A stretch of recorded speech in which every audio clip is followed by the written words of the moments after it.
From the very beginning, the words of Jesus Christ were not whispered in uncertainty. They were spoken with authority, clarity, and divine foresight. He did not guess about the future. He declared it. And today, as we look across the landscape of the earth, across nations, governments, cultures, and even the human heart, we cannot ignore the weight of what he said. The signs he predicted are not distant echoes of an ancient sermon. They are living realities unfolding before our eyes. Jesus warned that there would be deception on a massive scale. He said many would come in his name, claiming truth while spreading lies. Look around. Spiritual confusion has multiplied. False teachings circulate faster than ever. Voices rise promising salvation through human effort, political systems, wealth, or self-worship. Truth has become negotiable in the eyes of society. Many no longer ask, "What did God say?" but rather, "What feels right to me?" This is exactly the climate Jesus described. A generation vulnerable to deception because it has drifted from discernment. He spoke of wars and rumors of wars. Not just isolated conflicts, but a restless world where peace feels temporary and fragile. Across continents, tensions simmer. Alliances shift. Weapons grow more advanced, more destructive, more precise. Even when nations are not officially at war, the rumor of war dominates headlines and conversations. Fear becomes a currency. Uncertainty becomes normal. Yet Jesus said, "Do not be troubled, because these things must happen, but they are only the beginning of birth pains." Birth pains increase in frequency and intensity. That is the pattern. And the world today feels like it is moving in that very rhythm. He warned of famines, pestilences, and earthquakes in various places.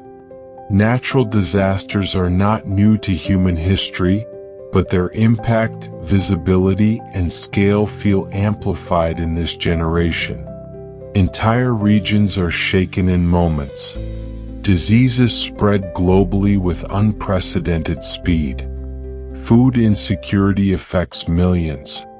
Technology allows us to see suffering in real time, and while awareness has increased, so has vulnerability. The earth itself seems to groan. The stability people once trusted feels less certain. These are not random occurrences without meaning. They align with what Jesus described as the earth responding to the weight of the times. Jesus said lawlessness would increase. That word, lawlessness, goes beyond crime statistics. It speaks of a deeper rebellion, a rejection of moral boundaries. Today, what was once universally recognized as right and wrong is constantly redefined. Authority is questioned. Accountability is resisted. Violence is often glorified. Integrity is frequently sacrificed for influence. The erosion of moral clarity is not subtle. It is accelerating. And as lawlessness increases, Jesus said the love of many would grow cold. We see it in broken relationships, in online hostility, in compassion fatigue. Hearts grow tired. Empathy diminishes. Self-preservation replaces self-sacrifice. He warned that his followers would face persecution. Around the world, believers endure opposition, discrimination, and even violence because of their faith. In some places it is physical persecution. In others, it is cultural marginalization. The pressure to conform is real. The cost of standing firm in truth can be high. Yet Jesus did not present this as defeat. He presented it as evidence. Evidence that the path of truth would narrow as the age progressed. Another powerful sign he gave was the global proclamation of the gospel. He declared that this message of the kingdom would be preached in all the world as a witness to all nations, and then the end would come. Consider the era we are living in. Through technology, translation, media, and missions, the message of Christ reaches places that were once inaccessible. Remote villages, major cities, online platforms, there is hardly a corner of the earth untouched by the sound of the gospel.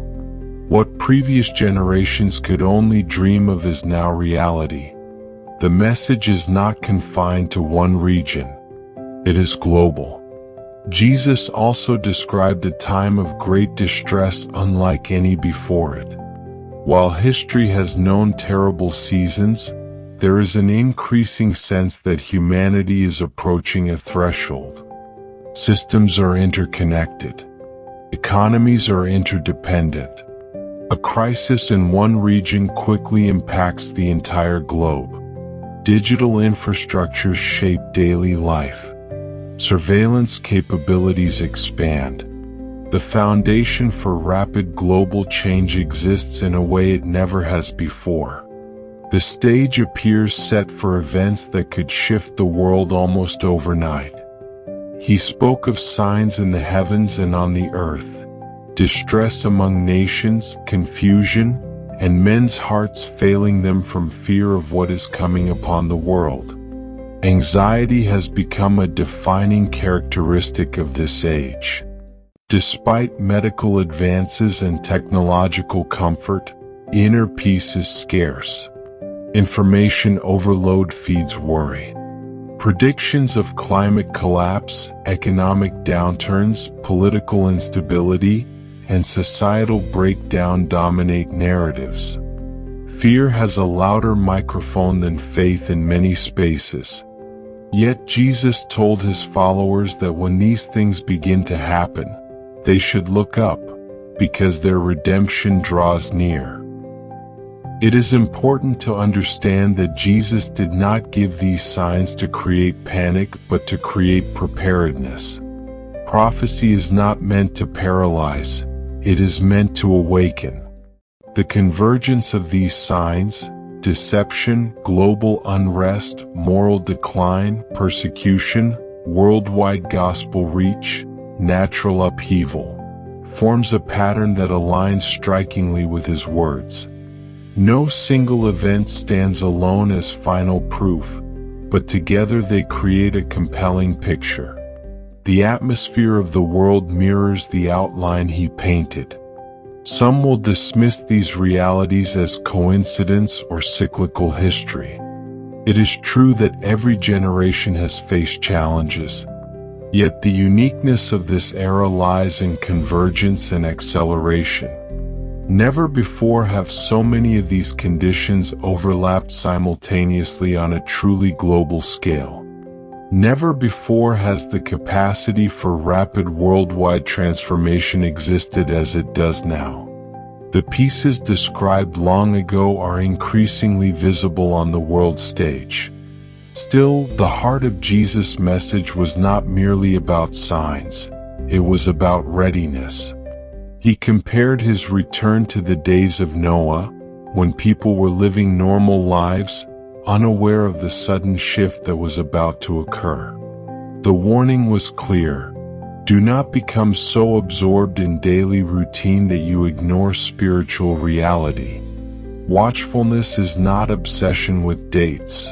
It is alignment of the heart. The question then is not whether signs are visible. The question is whether hearts are prepared. Are we anchored in truth, or are we drifting with cultural currents? Are we cultivating love in a cold world? Are we standing firm in faith when compromise feels easier? The signs are not an invitation to speculation. They are a call to transformation. If indeed we are witnessing what Jesus foretold, then urgency is appropriate, but it must be holy urgency. An urgency to seek God sincerely. An urgency to live with integrity. an urgency to share hope in a fearful world. Darkness may increase, but so can light. Deception may spread, but so can truth. Fear may dominate headlines, but faith can dominate hearts. This is not the time for apathy. It is not the time for spiritual sleep. It is the time to examine your foundation. The time to ask whether your life is built on shifting sand or solid rock. Jesus did not speak casually about the end of the age. He spoke with compassion and clarity so that no one would be caught unaware. Every sign he predicted appears to be unfolding in some measure. The world is restless. Morality is contested. Faith is tested. The gospel is spreading. The earth trembles. Nations rage. Hearts waver. Yet above it all stands the unchanging promise that he will return. So lift your eyes. Do not surrender to fear.